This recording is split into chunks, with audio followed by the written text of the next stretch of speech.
Welcome, everyone, to another episode of the DweeBros podcast. Jacob has his beanie on. I've got a long sleeve. I need to put on maybe a toboggan, maybe a parka, because it's cold right now. It is cold. Very cold. But very I hope that our words are warm.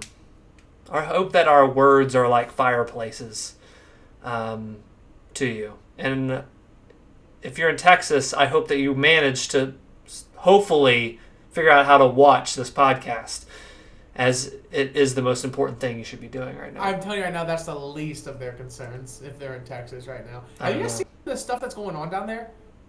Why do we always start this podcast with like terrible world news? Like, don't we have anything else to talk about? Because you can't at this point, it's unescapable. It's every freaking month. You're talking about the virus. You're talking about. If I'm freezing in Texas and I turn on a YouTube video, I don't want to hear about freezing in Texas. I had good news. I was going to go with a family member to Cancun, and I had to come straight back. So. Oh, wait a minute! I get it now. That's not funny. My favorite line from that was, "I was just trying to be a dad." I was just trying. You know, when I do something really stupid, I'm just gonna say, I was just trying to be a dad. For those that don't know, a great senator from Texas, Ted Cruz, here in America, he said he was spotted at the airport leaving Texas. Some things are going down in Texas right now, and it's kind of like the captain's not going down with the ship. I did see a funny meme, and it was the person from Titanic having the kid saying, "I'm going to Cancun, one ticket to Cancun." I mean, it's just one of those things. Man, I just looked at it, I was like, yeah. I guarantee you, everything started happening, and he was sitting in his house, and he was like, I got these tickets. Is it a bad time? Well, at first he tried to say, I did see that he said that he had that trip planned back a couple months, and I'm like, dude, I had a trip planned and COVID happened, and I just went, guess that trip's not happening now. Sometimes you just... But terrible timing on his part. But I was just trying to be a dad. Yeah, luckily he. Do you think Ted Cruz plays video games? I don't. What video game? You know what video game he would play? Rage 2. I feel like that's the one he would. He's a Postal type of guy. He played Postal. He's a Dead by Daylight, real big fan of Dead by Daylight, I think. We wouldn't accept him into that community. Trust me, I see the community. They would not accept Ted Cruz. Yeah. I'm being honest with you. Well, he's a controversial figure. Maybe he's a Super Seducer 3 fan, which we are Super Seducer 3 fans. Yeah. Maybe not yes, all. We are. Maybe not all Ted Cruz fans, but Super Seducer 3 fans we are. And that got pushed back. We were going to do a hangout for it. We famously did Super Seducer 2. Me, my wife, Travis, and his wife. We all played. Me, my wife, Travis, his wife. I don't know why that made me laugh. I'm using proper names here. So we did Super Seducer 2, and that was one of my favorite hangouts because I love that we had a man's perspective, ours, and then our wife's perspective, which is you just get to see this goofiness unfold. They're really freaking fun games. I highly recommend them. But the Super Seducer 3, a new one was about to come out. It looked even funnier, some of the GIFs they were showing. But Steam, I guess this is a new segment and our Hangout segment. We're going to still do it, but they got kind of like smacked on the hand. But there was no like communication. I was following it, and they didn't kind of tell them what was going on. But so the game was delayed, but they weren't clear on Steam wasn't clear on why they were. Yeah, they weren't clear at first, and then they were like, because there's which I did like when I started seeing more gifts. I was like, are we going to be able to stream this on Twitch? Because there's some like scantily clad women in this one. Yeah, it's back to Super Seducer 1 roots a little bit. So, but they did say there's like a censored version that kind of cuts out some of those shots, and it's still like the game, so you can stream it. But it looks like if you're watching this, you don't really even know what Super Seducer is. One, you should go watch our video that we did on it. Super Seducer 2 hangout we did. Yeah, we did a hangout for the second one. They're both honestly the evolution between the two games is pretty funny. But yeah. Super Seducer has a bigger budget. It's a choose your own adventure dating game where the guy who's running it, he's giving you dating advice as you give bad answers and good answers. And some of the bad answers lead to the funniest stuff ever made in a game. My favorite, like, hilarious. funniest, hardest I've ever laughed in a video game is Super Seducer 2, and it's on our stream. But, yeah, I love those games, and I'm looking forward to the third one. We'll see. Yeah, I like that it's a mix of, like, legit good, like, they kind of get blasted for being misogynistic and all this other stuff, but they're legit, like, really helpful dating stuff and whatever. They just kind of talk through dating, and then there's really funny things like there's a choice on there to, like, hey, you need to give this girl a gift, and one of the choices a raccoon, and he brings out a raccoon, and it's like, you can't take this too seriously. They tackle the topics that nobody wants to talk about. Yeah, dating. And I love it. It's because, let's be honest, what goes through a male's head sometimes when they approach a woman is some of the stupidest things that probably have ever gone across their head. Yeah. So for him, he's like, let's just talk about it. Let's just say it. Obviously, no one's going to bring out a raccoon. Like, we're not that dumb. Yeah. I'd hope. What's the stupidest thing you've done to try to get a girl's attention? I bought, I cannot be judged here. The judgment-free zone, right, guys? Yeah. Right? I bought zone. semi-courtside tickets to a UK game. Okay. Travis? Did it work? No, I ended up selling them for less. Jeez. So in you literally shot your shot. Oh, it was so stupid of me. I was so mad at myself. I don't know that I ever sidelines. blew like a quarter of my life savings on sporting event tickets, but in the United States, I don't know if they have this in other countries. They have these things called show choirs. They have these things where it's in school and like you dance and you sing. Okay. Yeah. And I may or may not have my senior year joined a show choir purely because there was a girl that was in it that I was starting to like and wanted to date. So did that work? I spent my her. senior year dancing and singing. I did get the girl. It maybe okay. So maybe that's a way to do it. Maybe that would be good advice on Super Seducer. Okay. But that is not my vibe. If you've watched the show for any 5 minutes, I'm not anti-dancing and singing, but like I don't like do the dancing singing. Yeah. So yeah, that's probably the craziest thing I've ever done. I'll never forget. Travis was on. They do a thing. So show choir, not everyone does it, but our show choir did a thing at the end of the year called dinner theater, and it was where the seniors come out and they like sing a really heartfelt song. Travis, being the guy loving man he was, didn't go to any of the practices for the song. I don't even think knew it was happening. But he was just told, hey, you need to be out there. So Travis is standing in this circle. They're all singing solos. They pass Travis the mic. This is in front of like a couple hundred people. And Travis just holds it and then gets to the next part. Hey, completely skips a verse of the song, dude. Like, they're all just standing there when this other girl takes the mic and waits for her part to catch up. It was awesome. Hey, it was a pure highlight of Travis being a show choir. And I walked out. I walked off the stage while the song was still going. Yep. I can't explain it. I got in the moment. I didn't know the song, and they handed me the mic for my line and the verse. I didn't know it, and I don't know what my plan. And I walked off, and I went and got a drink, and I watched the ending of the show from the audience. I really did. I went down the lobby, and I drank from the drink fountain, and I looked up on the stage, and they were finishing the show. They got pretty strict towards who Did you clap? The next hey, I was clapping. I mean, they were doing great. How do you go from being on stage? You're supposed to be up there to becoming part of the audience. I was a show choir with Travis as a sophomore. Nothing was great. funnier or more talked about than that moment right there. It was like Travis single-handedly just said, "I don't care about this," and showed everyone. Oh, 18-year-old man, you make some decisions at 18. I'm trying to think of mine. What did I do to try to get a girl? In elementary school, and I think through school, I was kind of a class clown kind of guy. And I remember, I'm not going to top the show choir thing, but I remember I always tried to make girls laugh.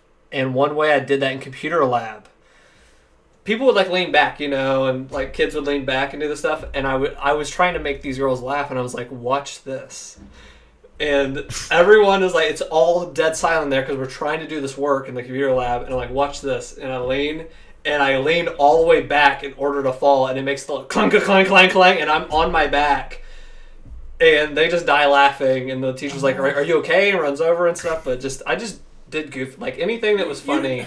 That was my strategy. I think the goal of a male when you're trying to get someone's attention is you have to put yourself almost in the center of attention without like making it really obvious that you're asking for their attention.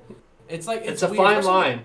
Especially when you're in high school. When you were in high school, like I feel like it was so much more difficult because I felt like the pressure was there. Because if you made a move, I felt the opposite on my high school. Really? So elementary to middle school, I was so antsy and very particular, and I got 0 girls. In high school, my care went out the window so much. I did get quite a bit of girlfriends in that time because I just didn't care. We're talking about how to get girls. I went up to a group of girls, and one of them I was interested in at the time. And I went to my friends, I said, watch this. Because I didn't give a frick. Because this was so stupid and not even a cool thing. I put my hands in my shirt. Like this. Oh my god. And I went up to these. I only knew the one that I thought was kind of cute. And then the other girls, there was like 5 girls. And I went in the middle of them and I said, guys, do you want to see a magic trick? And they all looked at me because I never talked to any of them before. And I went up and I went. And I had these tight, I had a button shirt and I just flicked my hands through it. And I went, ta-da! And I watched them, I just created these cringe-worthy moments and stuff. And sure enough, that one that I was interested in did talk to me after that. Got interested. You got a laugh out of that. Didn't you hide your wife's shoes at a party before you were dating her? When we were just hanging out. That's like an option in Super Seducer. That's something straight out of that game. We should contact this guy. Move? What's your next move? Hide her shoes. Her shoes. So we were hanging out, and I said, "No, you're not leaving yet. We're still hanging out." It's like, "Oh yeah, well, I have to get home. It's getting kind of late." And I hid her shoes. I was like, "You're not getting them. You're not going home. You don't have shoes." So you can't. Yeah, it won't work that way. I would say to people that might still be in the dating scene, Jacob, you might take some of my advice. You have to have an air of confidence and an air of I can let this whole thing fall apart. I don't give a frick. Because that allure, women like that. I think for me, I can I know this isn't a dating podcast, so if you're sitting here where's the video games? This is about Super Seducer, so go play Super Seducer. But I will tell you, in the past 2 years, I have asked more girls out on dates than I have my entire life. Really? Well, that's good. Yeah, it's awesome. I haven't went on a single date yet, but I've asked more out than I ever have. So. The famous Michael Scott says, you miss all the shots you don't take. Exactly. Awesome. Well, I look forward to having you and your wife on Super Seducer 3 stream. We might be another 4 years down the road, but that's Super Seducer 5, maybe. 5, yeah. Okay. We'll be Invite a girl to a date, Jacob, to go be on a stream. And watch Zach play Super Seducer. That could be the new dumbest thing you've done to try to get girls. I would find out right there if it's a make or break. Yeah. I would either be marrying that girl. Because if she don't like me and my streams, that's the way to speed run to herd immunity with your relationship. Oh, let's talk games. Guys. Yeah, let's get into instead of games of life, how about the games in our living rooms? Good talk. Video games. All right. What have you been playing, Zach? I have been playing a game that I heard a lot about. There's been a lot of rumbling about this game. And I have a lot to talk about on it. It came to... the 2 games I played this month a lot were 2 of the 3 of the PS Plus collection for February, and that's Destruction All-Stars and Control. So Control... I've heard a lot about this game. It's from the developer Remedy or whatever. They made Alan Wake games, which I had a friend that played those and was really into it. Never played. Did any of you play Alan Wake or anything? No. No, I bought it twice. Bought it twice. Played it zero. Gosh, that's you to a T, Travis. I've never played it. So... I had heard a lot of good stuff about this game. Also, there's 2 modes in this game. There's the ray tracing, 30 frames per second mode, and a performance mode. I heard the ray tracing in this game looks amazing, and it freaking does. I did the 30 frames per second. If you have ray tracing, give me 30 frames at that point, because ray tracing is unbelievable. Frick 60 frames. I'm a ray tracer boy. Yeah, that's fine. So Control is a game. Here's how I can describe this game. Did anyone, any of you played this? I have a friend who says it's one of his favorite games he's played. So I heard a lot of praise for this game. This game is a mix of Twin Peaks, Half-Life, and there was something else this game kind of reminded me of. I don't know. There's some X-Files too. X-Files, but you start... I can't even explain the story because the story is told in such a goofy way. Mm-hmm. I'm a guy that loves Twin Peaks, by the way. So I adore Twin Peaks. It's one of my favorite shows. It's very mysterious. It's very, it has a moody atmosphere. It has this kind of weird stuff going on. This game takes that to an extreme that I didn't know what I was doing at all. For the first, 2 hours? 3 hours? You don't even know who, you are or why you're in this thing. I didn't know what the frick I was doing. I wasn't attached to the character maybe till the last the fourths of this game. I beat the game. And I did the DLC. And this game reminded me of Sonic Adventure as well. And what I mean by that is Sonic Adventure has really freaking fun moments that you're like, yeah, I'm jazzed on this. And then the worst, most frustrating moments you could ever imagine. And I would also say that this game is not a AAA game. It's a AA game. Which is kind of refreshing, but kind of I'm so spoiled on how refined these games are nowadays that this game has combat. So I'll compare it to the Half-Life thing. You're using gravity. You get different abilities. So the main character has these abilities where she can pick up stuff and launch it. And then she can kind of float around and kind of do all this stuff, and she gets all these abilities. But these enemies you're fighting are affected by this thing called the hiss. And that's where it comes to the X-Files. All this weird stuff's going on in this, it's almost... The entire game takes place in this FBI kind of building. Mm-hmm. And stuff's going fricky. The world and all these dimensions are getting fricked up in this world. But when you're fighting these enemies, they're kind of And also, I would say this is a combination. This also reminds me of Death Stranding. There's a lot of Death Stranding in this game. There's a lot of hodgepodge to make this video game. But you're fighting these enemies, and sometimes they can shoot you and launch stuff at you and do stuff. There's no feedback to when that's happening, to where I was getting hit with stuff, and I would just die, and I would turn into Lara Croft Tomb Raider in PS1, and ragdoll out and die, and I was screaming at the television how frustrating it was. These combat moments are really fun at times, and everything's vibing, and then the next time it's so rough to where you can tell that what makes these newer modern games, AAA, billions of dollars are putting into these games, playtesting. You can tell this game was playtested twice by one person maybe. There's parts where you're just did anyone check this out to see if this was fun or to see if this worked, this combat interaction? Yeah. So I give this game a solid, you can play it. But I did beat it. There is one moment in this game that freaking rules.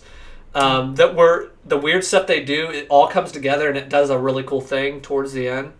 And then in the DLC, there's something very cool.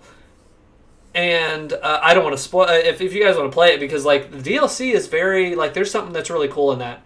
But I didn't even know. Here's another thing. Have you guys ever done this in a game where you didn't know you were playing the DLC? Because no, I don't think that's that. Well, wait. That might have happened to me in one of the Dark Souls. Yeah, that might happen to me in one of the Dark Souls too. But I beat the game. You beat the game. And it puts you right into the one of the DLC. So if you get the PS Plus thing, it already comes with the DLC. I thought the game was still continuing. I thought it was an after credits thing, and you keep. So I was playing. I was like, this is really long, and then I had to look up something if something didn't make sense to me, and I looked up that one thing, and it was oh yeah, blah blah, and the DLC, and I was like, I'm in the DLC. And I'm not entirely surprised to hear what you're saying. It's on my list to play this year, actually, and I've been debating because I can get ray tracing on PS5 or on my PC. Yeah. But I can do higher frame rates on my PC, but my PS5 it'll be 4K versus 4K. So I've been thinking about how I want to play it. But when I played one of the games I played this month, I had a lot of people compare the game that I played to this game. Oh. So when I was seeing that, I wasn't seeing that fully as a positive thing, what people were describing with Control. They were just kind of saying, I saw a thread, and we get on Reset Air a lot just to kind of keep up with what's going on in gaming and news and stuff. And there was a Control thread when it became free, and people were just bagging on this game. And I was like, that's kind of weird. When this came out, everybody was barking up the tree of this is game of the year. Everybody else needs to shut up. I heard that the majority of the time, that this game was amazing, and I'm like, I'm not sure. People seem to pick a game every year that they do that with, that then time goes on and people say, okay, there's definitely a passionate fan base, but it's not. There was that last year, actually. I think it was Animal Crossing, because when Animal Crossing was going on, all I heard was positive things. When I watched a lot of people recapping the year, and then a lot of people had issues with that Animal Crossing game. It had some really bad, and I didn't play it, but it's just another example of a game that everybody hypes up and they love it. And I'm not saying it's a bad game, but then as the year ends and people are reflecting, it's like, okay, yeah, that game wasn't perfect. Yeah. And Animal Crossing for me has difficulties in terms of like the day cycles and the grind. Yeah, like, there was a lot of people. I would have thought that game, and I want to hear you speak to it because I don't think I ever heard you talk about it on the podcast, but if you'd asked me in the middle of the year, what's the best game that came out this year, I'd be like, well, it seems like Animal Crossing, though I'm not playing it. But I just feel like that happens. Like when you're in the hype of that year, Control got so much hype, and I'm not surprised to hear that it's a little bit more of a AA type game, and that it's got playtest issues, or it's just not a fully, honed in experience. What were you going to say though, Jacob, about Animal Crossing? When it originally came out for the GameCube, did you guys play the GameCube version? Yeah. That one to me was the last Animal Crossing I played. I played the one on Wii a ton. That was the last one I played. Which one was that? That was the one that gave you the mic. You could actually talk to. Was it City Folk? Maybe? I think so. Don't know. It might have been City Folk. But those games have, and I would even say the same for Control. Like if you know going in, you can play it with some issues. Like the combat has some very cool. Like that's why I compared to Sonic Adventure, and that Sonic Adventure has some you're like. Yeah, you're just like, this is rules and this is fun and Sonic's moving and everything's vibing, and then it hits a wall and you're like, this is frustrating and I'm not having fun. But that's in 2016, I played 52 games. Sonic Adventure was one of only 3 that I rated below a 3 out of 5. Yeah. So I like Sonic Adventure parts of it, but that's a butt game. That game is in 2020 a butt game. And I wouldn't give Control a butt as well, but it's similar in what you like, that Sonic Adventure of very fun moments, and then it just hits a wall and you're like, I'm not having fun. This is frustrating. No one tested this because I think if this game would have had a developer I don't know, any other of the AAA people that we think of, I think it could have maybe even been a rad on my scale of 4 out of 5. But so and this is just kind of talking about the rating scale. So we have classic and we have rad, and then there's butt and complete booty, which is the 2 or the 1, the lowest. Yeah. That 3, we always said you can play it, right? But then Last of Us 2 broke that because it had certain peaks that were really worth experiencing, and then for you guys, certain valleys that really weren't. And so then you came up with you should play it, which helps for Last of Us, but Control doesn't really feel like a you should play it. No. I guess it's a you can play it, but that's so different than what I would consider a you can play it, like Watch Dogs 2. It's going to work. You can run around in the world. It's not going to have any of the glitches you guys hate about Cyberpunk, but it's going to be boring as hell. Yeah. You know what I mean? That's what I consider you can play it, but why would you kind of? Yeah. But this is it's more of a, you can play it, but know what you're signing up for. Or I've been calling it, it's one of those. It's just one of those AA, mixed experiences. But for it being a PS Plus title, that was in it for me. I wasn't ever going to pay money towards this. It kind of looked interesting. I kept hearing people, the hype about it. But I would say, if you have PS Plus, check it out and play a couple hours and see what you think. There are cool stuff with the story. And like I said, the DLC, I think, without going, if I say anything, I'll spoil stuff with the DLC. I think it's really cool what they were able to do with the DLC was fun. And, the story stuff, you find notes throughout the world, and that kind of fills in the dark of what's happening. Yeah. These kind of weird altered dimension is coming into the real world, And the stuff they play with that is interesting. Like I said, there's really fun moments with that, and you're in it. But it did also show me that Twin Peaks is even better than I thought before, because like to do weird and to do all that stuff, you can't just have that stuff. It has to like vibe and click. And these things are like so different. Like the acting. Also, this game has like FMVs. They have real actors, and I think Alan Wake did this too. Like the cutscenes have real actors in it. Quantum Break was that way, which was their second game, or not their second game, but their game after Alan Wake. Yeah. That was the game that had like 4 terabyte things you had to download on Xbox One. That was the game that had a season of television, and at the end of every episode, every mission, you watched an episode. Yeah. It was a mess. So this tries to be kind of like an HBO show at points. And when they kind of like the cutscenes are mostly in game, but then they'll cut to like a actor, and it actually is really funny.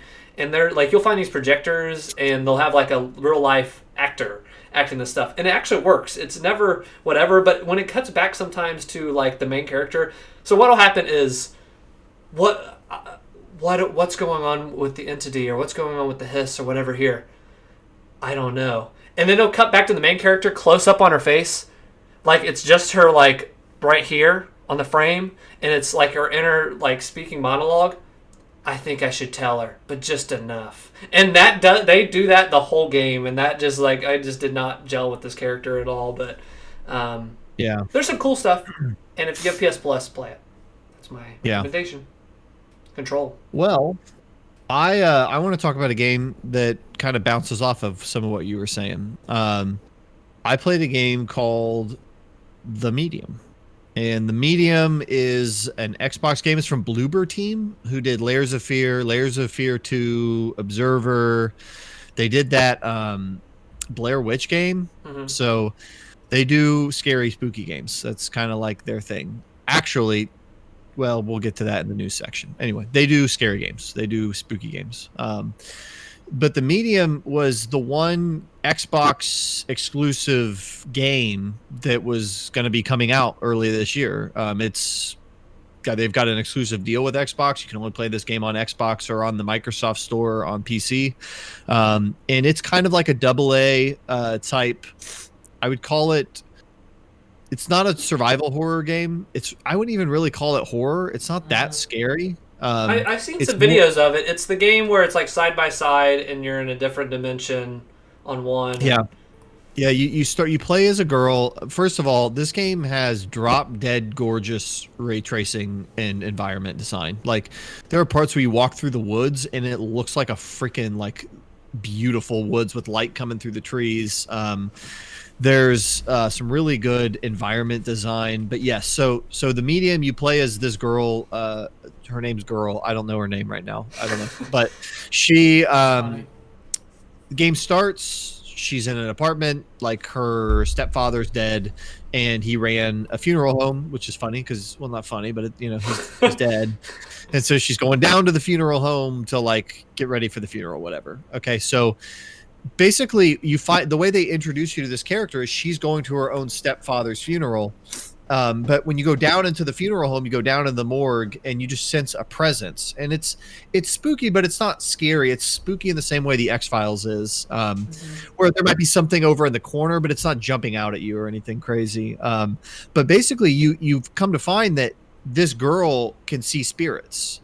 And so her spirit she's seeing is her stepdad in this, or her foster dad he's in his office and he's confused. He doesn't know why he's in his office, and she's talking to him like, you need to go outside. He's like, well, I don't know, like, I'm so confused, why am I here, I don't know why I'm in here. And she's crying. She's like, well, he's dead, but I can't tell him he's dead, he's gonna freak out. So she's like, so basically she helps him pass on, right? Yeah. So that's what she is a medium. Like, have you ever seen Poltergeist? Like, it's that lady that comes in, this house is filled with demons, whatever. In movies, you always have that person that's like, you stop being a demon or whatever. Yeah, they're yelling at the demon, and everybody's like, what are they yelling at? Well, this game tries to show what that person sees. And the way they do that is they split the screen in half. So they'll show the regular world, which is her interacting with nothing, but then on the other side they show this spirit world where she kind of looks a little bit different, and there's like all this like landscape and all this crazy looking stuff, and the people that are spirits there, they wear these really creepy masks, but basically they have these like pure white masks like nailed to their face, and they're like in the spirit world, and for whatever reason they're not passing on. So cool setup for a game. There's no combat. That's why it's not survival horror. You don't fight anything. You literally explore. Use it's a walking simulator. It is. It really is. It's third person, but yeah, it's a walking simulator-esque type game. There's some light like level design, but it's so narrow, like it's linear, even though. But basically, you get a phone call and you go to this like rundown communist compound where like something happened and it's like alluded to, and it's one of those games where they're constantly alluding to what happened to this compound, like, and you're like, well, they all drink the Kool-Aid, or did someone murder them all, or did one person get murdered and everybody left because they got scared? And so you're kind of unpeeling this mystery in your head as you're going through. But I found it really engaging. It's about 8 hours long, so it's not a long game, which I liked. I didn't need this to be more than that. Mechanically, the game is very slow. Your person walks slowly, which is good. I mean, the atmosphere is good, but there are times where it's like, I want to just like be able to run through this part. And you can run sometimes, but then other times they shut it off. And I just found some of the scenarios, every scenario they put me in, I liked what was happening. They do like these things almost like Psychonauts, where you go into some of your character can't go into people's heads, but there's a character that can go into people's heads, and you get to see certain things from his point of view.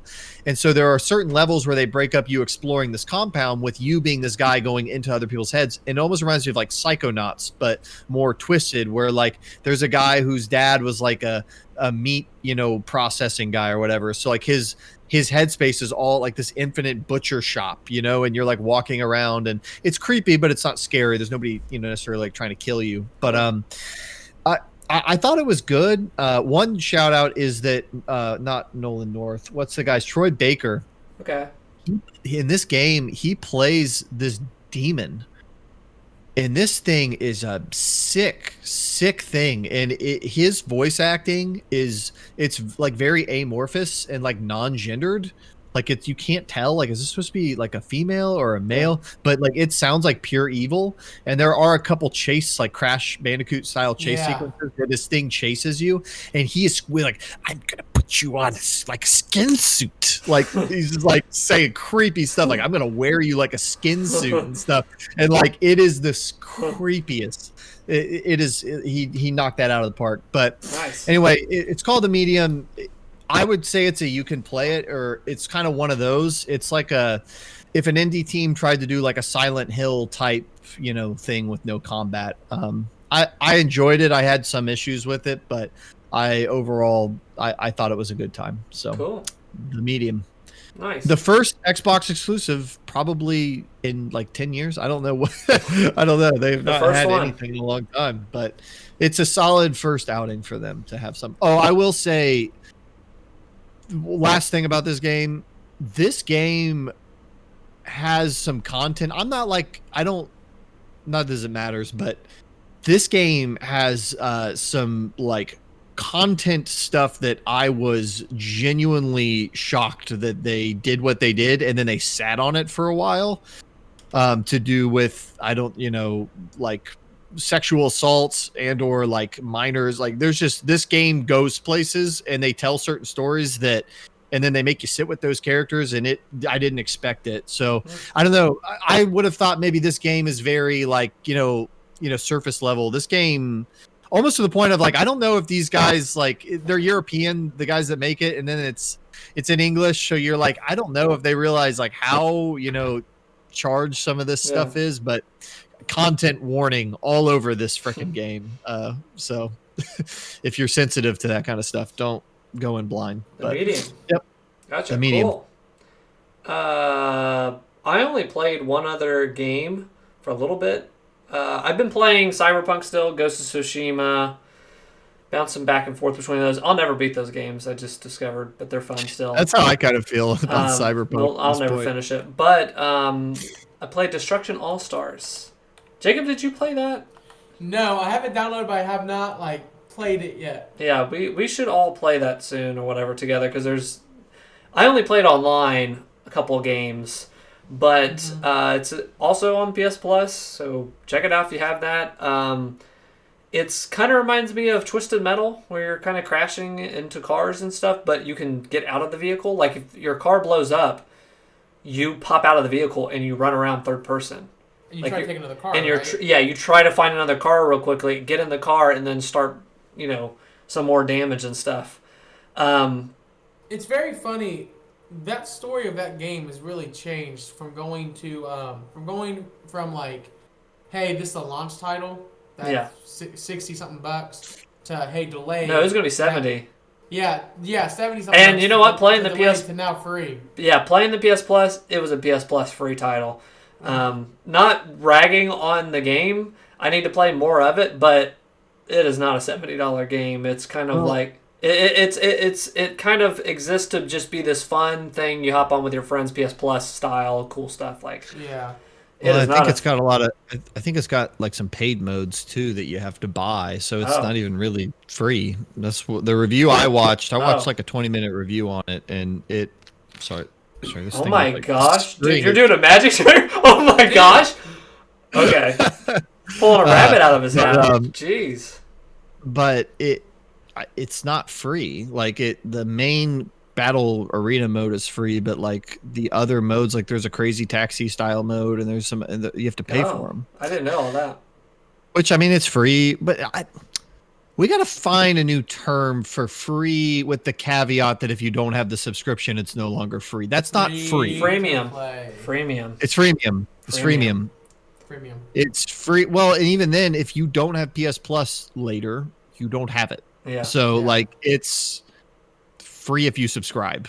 But by now, same way, if you it's as free as Game Pass is free. Like it's at this point, free. if you own a PlayStation and own an Xbox and you're still not doing one of their subscriptions, you're just kicking yourself in the I don't see it that way. There were long 100%. stretches there were long stretches on the PS4 that I just let my PlayStation Network go. I've used the online features for my PS5 more with Demon Souls than I did maybe all last year. If I'm playing a Souls game, that's when I have PS Plus. But now I got a great deal on it. I snagged the deal of the century, so I have it for a year. But I will say the PS Plus collection makes me more inclined to keep that around, and the hint system and stuff. Yeah, the hint system stuff. I actually used that a couple times in Control when stuff is fricked up, and that worked great. Because I was like, I don't know where I'm supposed to be right now. Also, the map system in that game is crazy.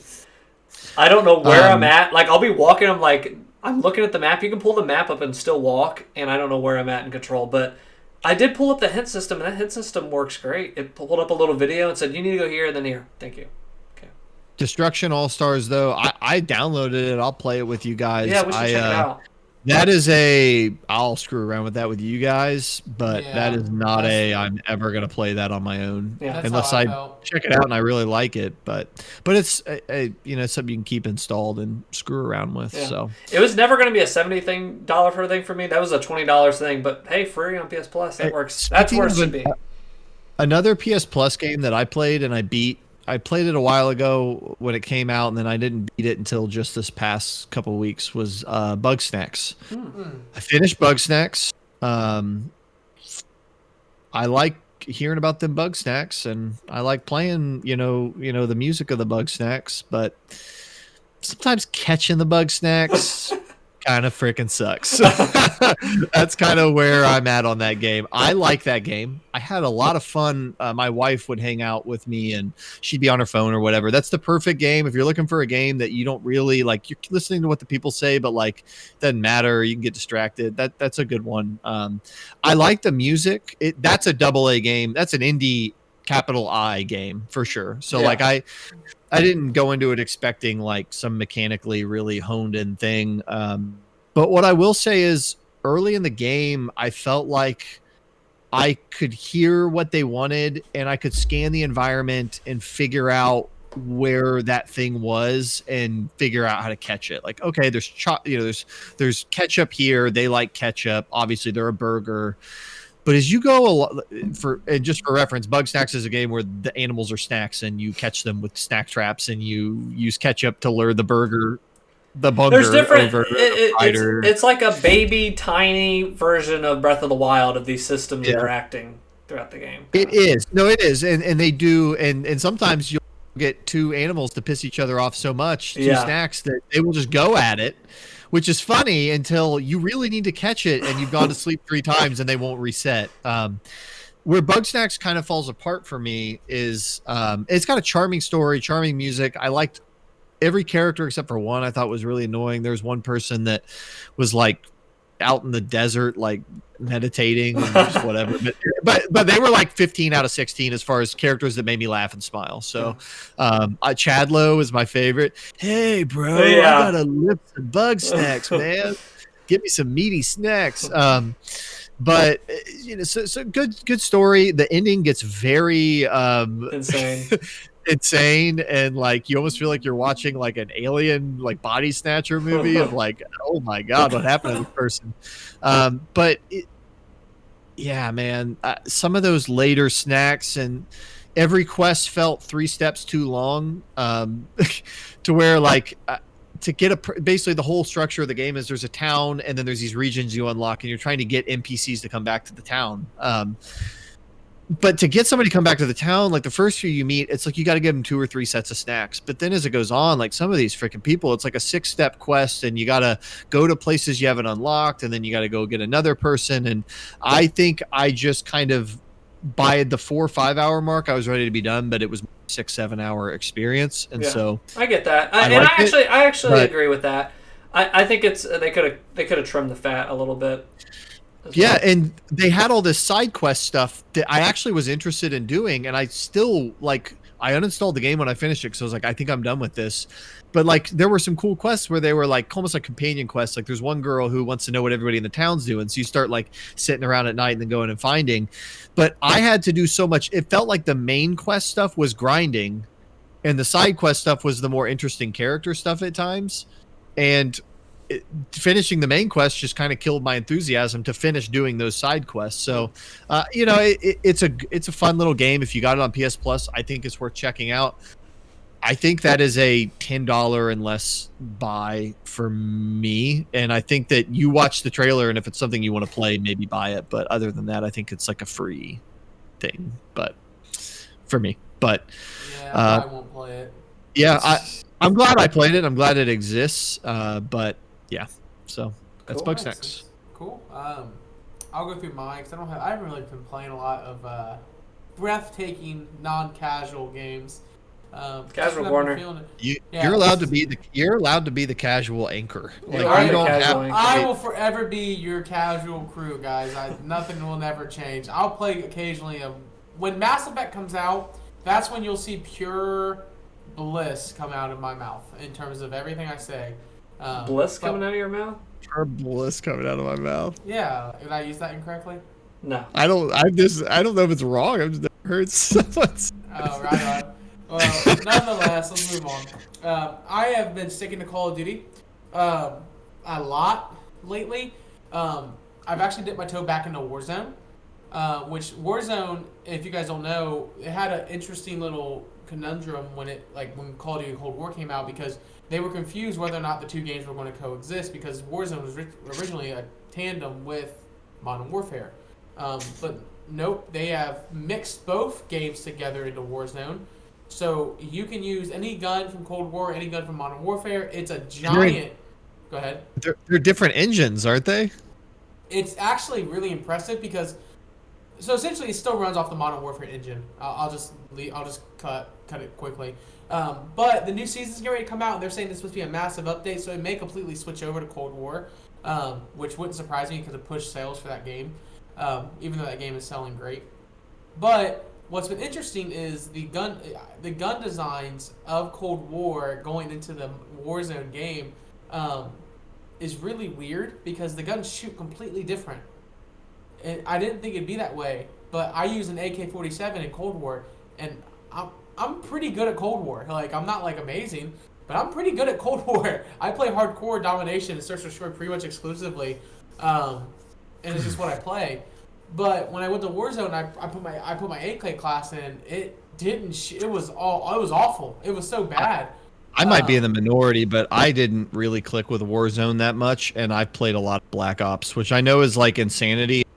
Love to hate on Black Ops Cold War, and I don't play the campaign, and it's the first one I played all the time, but that Modern Warfare thing did not really jive with me, but I've really enjoyed Black Ops. Yeah, Black Ops has been a blast, and honestly, the games, when Season 2 comes out, I'm excited because the game's going to be getting a bunch of new game modes, too, and hopefully a couple more new maps, which is, they've already gotten 2 new maps. The game could use some new maps. I mean, the ones that are in there are good, but it could use some variety. Yeah, which I think that's the plan. I'm not going to, there's not much to speak more into Cold War until the new season comes out. But Warzone I have slowly fallen in love with the sweatiness of it, just because, like, they have a mini royale and they have a big royale, which is kind of cool because the mini royale is like 55 people, and it's on a really small map.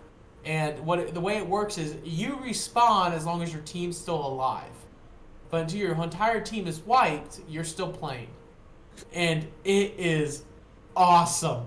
It is so chaotically fun. It is one of the, like, for this game to be free and people not to play it is like crazy to me.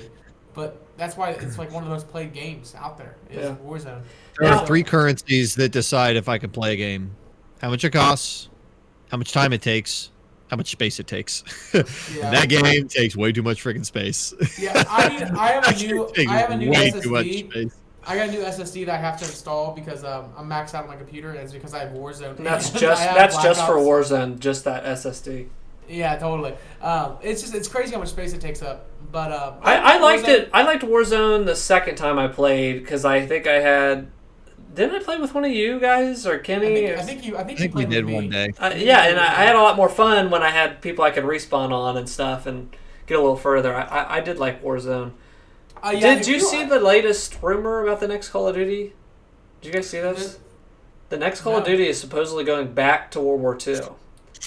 Why? And I'm like, I felt like we just did that before Warzone. Didn't we do Call of Duty World War II or whatever? No, it was before Modern Warfare. It was Call of Duty World War II. Yeah. See, the issue is they go between two. They've been doing this for years, but they go between between 2 or 3. Yeah, it's they go between Treyarch, and they go between Stinking Infinity War. It's Sledgehammer, Raven Studios. Sledgehammer, Oh yeah, Raven. And Sledgehammer. Yeah, they do this. They've switched it up. They've changed over time. It used to be Infinity Ward, and then like Treyarch was the B team, and then Treyarch became the best ones, and then Infinity Ward was the B team, and Raven was the B team, and then now Raven is the best ones, and Treyarch is the B team, and I don't even know if Infinity Ward. I think they exist still, but they I don't kind of got I don't keep up with it anymore. All I know is when Black Ops Cold War came out, I was all bored because I love Black Ops, and I have not regretted this purchase one bit. So I don't know. It's just it doesn't end. But I didn't discover this was cool, and I don't know if you guys know this, but I didn't think cross progression existed across different consoles.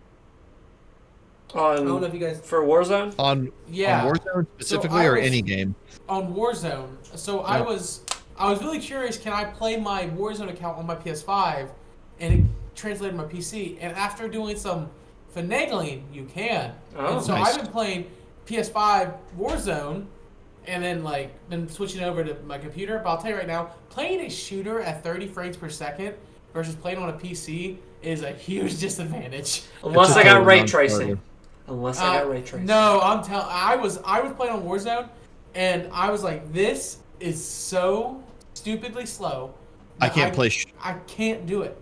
I can't play first-person shooters on a TV anymore. I gotta be at 120. I don't know why. It's gotta be 120 for me. I gotta have full control of it. So that's been that's all I've been doing. I've been playing NBA 2K21. I got it for free through a friend, through other memes. I got it for free. Okay. Yeah, game sharing. I don't know if you guys ever done game sharing, but that's what we do. So he bought it, and then I got access to it because he bought it. So I downloaded it and shoot the b-balls. Yeah, it sucks. It's NBA. The thing is, and I think Travis will 100% agree, sports games are annoying because they never change. Sports games are in a really bad place, man. Yeah, I think the problem is the game that they're based on never changes. I think we need to have NFL 2, And, that is not true. And that is not true. Instead of 2 goals, there's 3 goals. You can actually hit a touchdown in the middle of the field. This will always be the issue for any sports game, and I'll leave it at this after I say this. They don't want to try anything new because it still sells. And why break what sells well? And until they start to see numbers go, that's the issue with Madden, the new Madden that came out. You keep buying it, Jacob, and that's why they keep doing the same thing. I got it for $10. I'm not stupid. That's too much money. They got that $10 I put over 210 hours into this last Madden. Not because I love the freaking games, because I want to play franchise mode. Travis can speak to it. We're doing a dynasty league right now, and you know what all day I've talked about is making freaking trades all day. Yeah. I love football. The problem is there's many problems. I mean, I'm not going to try to sum it up with one sentence, but the problem with these companies, 2K with the NBA stuff, EA right now with football, when there's no urgency at all, not just in sales, but in terms of from your business partners, right? Mm-hmm. When there's no urgency to make any changes or to put your investment towards things that are going to, evolve the experience, you really can just sit back and keep the same core game and put your time and investment into how do we generate more revenue from the ultimate team cards? How do we do, these basketball, I don't know what it is in 2K, but in Madden, same stupid thing. In Madden, here's what it is. They run a free-to-play game. The same way Warzone is partnered with Call of Duty, like Modern Warfare, Madden every year now has the Ultimate Team mode that gets baked into the client of the new Madden. They make so much money off Ultimate Team. When you go into Ultimate Team, you put in real money and they give you card packs, and when you open the card packs, it's like Chad Johnson. It's like old players and new players, and people spend thousands of dollars to get whatever. So if I'm the people that make Madden, am I more inclined to put my money and time into making sure that is as addicting as possible, or put my money and my time into changing the franchise mode for the person that paid $60? Like, here's the mind-blowing fact. That's the problem, is now the freemium elements being baked into these $70 games is just, there's going to be a breaking point. I hope there is, and here it is. Last year, all right, Ultimate Team modes in EA, this is the 2 main games, Madden, NFL, and then NHL, and then they have FIFA. There are 3 games, okay, that they make. Made in revenue $1.4 billion. That is 28% of EA's total revenue. That is a joke. Yeah. An absolute joke. They don't need to do any other games at that point. But here's how this can be fixed like that. Stop with the exclusive licenses. Make it to where anybody can make an NFL game, or anybody can buy a license to make an NFL game. Because if you do that, then someone might make these, loot box, based freemium baked in. Let EA make that, but I guarantee if another company can go make their own simulation game that focuses on what people really want, people will start to move over to the one that they really want, and then they won't have as many people going into their casino, and then they will change. But it's it makes me sick. The stagnancy isn't the problem; it's a symptom. The problem is that there's no competition, there's no incentive, and that's why I'm glad Disney is now yanking the Star Wars license, and they're letting other people make Star Wars games. Hey, EA lost their EA freaking sucked at it. EA lost their exclusivity to Star Wars. I think NFL is next. Mark my words, it's coming. I'm hoping it's going to come. That's the thing I have to hope, So, but that's all I've really been playing. As long as Tom Brady gets involved in the discussions, anything can happen. Yeah. Hey, did I talk about Greece last time on the podcast? I don't remember. I can double check. I don't think she did. I don't think so. Okay. He did not. He did not. Give okay, us so I got 2 more games to talk about. So Greece is it's a platformer, I guess I would call it. It's a platformer the same way Fez is, where like you jump on platforms, but like it doesn't. There's no consequence if you fall. This game's awesome. This game. It was like I think the way people talk about their experience with Journey is kind of like I feel like how I feel about this game. I don't even really know what to say other than if you like Zach, you would eat this game up. It's 3 or 4 hours, and it is. He says that because he told me about this game, and I was looking up when we were talking about it, like last week, and there's giant naked women in it. Oh. So, There are giant naked women. Yes. so I looked that up and it Um, said he knows the way to my heart. What an But experience right there. So some games are like 60 frames a second. This game is 60 wallpapers a second. Every single freaking part of this world looks amazing. And basically the game starts and you're in black and white and you're going around and you are bringing color back to the world. So like you'll do something and it'll bring in reds, and then you'll do something else and now there's reds and blues. And so by the end of the game, it's just this beautiful colorscape. It really is phenomenal. Also, I started the game and played it for 2 hours, and then I was like messing around the settings, and I realized I was playing it in 1080p on like my on my really like higher res monitor, because it looks that good. Like I didn't even realize I was playing it at a lower resolution. Like this game just freaking rules. It looks awesome. And that's really all I have to say about it. It's a really, really good indie, it's almost kind of like a walking simulator with puzzle elements, but highly recommend it. All right, last game I'm going to talk about. Everybody needs to play one Ace Combat game in life. Everybody has to play one. Which one do you have, Jacob? 7. Okay, so I've been playing Ace Combat 7. If you remember, if you're a diehard fan of the podcast, in like 2017, I got a CRT TV in my apartment, and I had a PS2, and I bought Ace Combat 4, and I laid in my bed and I played it over a weekend. I played it twice in a row in one weekend. Ace Combat 4, by the way, is an amazing game.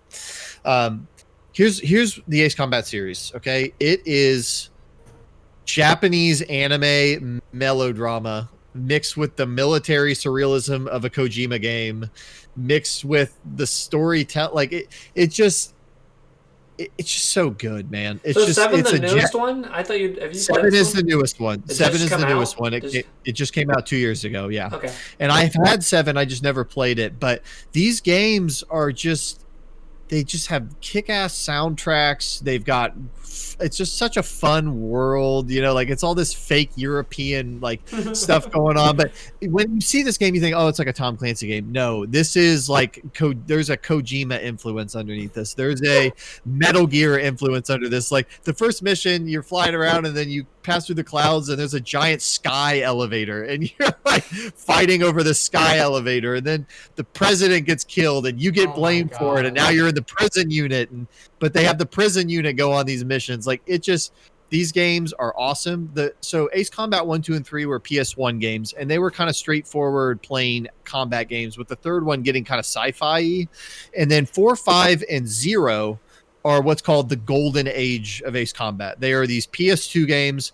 They are timeless. I played Ace Combat 4 for the first time in 2017 on a CRT, laying in my bed, and I was like, this is one of my favorite games I've played in a decade. Because they're just so good, and it's just you're upgrading your planes, you're getting new planes, you're doing the missions. The missions are like 10, 20 minutes long. They're great scenarios. Every mission is unique. There's a mission in this game where you're flying through this canyon to sneak up on a base. There's a mission where you have to fly through a sandstorm and find these oil trucks. Like every mission is a combat puzzle, and you have to figure out like, how do I do this? What they're asking me to do this. How do I get this done? And they've got a fun, like geopolitical, goofy anime story. And Ace Combat 7 freaking rules. It's got an awesome soundtrack. There was a part where I got goosebumps where like we came out of the clouds and they started playing this music. And I was like, dude, this is awesome. So here's what's cool about Ace Combat 7 specifically is 4, 5, and 0 were on the PS2. And they are this really distinct type of game. Like you go in, the menus are laid out a certain way. You go to the campaign, you do a mission, you get a briefing, you see a cutscene, then you see a cutscene, you do a briefing, and then you set your plane up, you sortie, and then you go fly. And so all 3 of the PS2 games, it's these PS2 menus. It's these PS2, there's the audio, there's the music, there's the theme song when you're in your hangar. And so the earlier games and then the later games all did other things. Like some of the later games on the 360 or Ace Combat Forever, they did different ones. They got away from like that vibe of those PS2 games.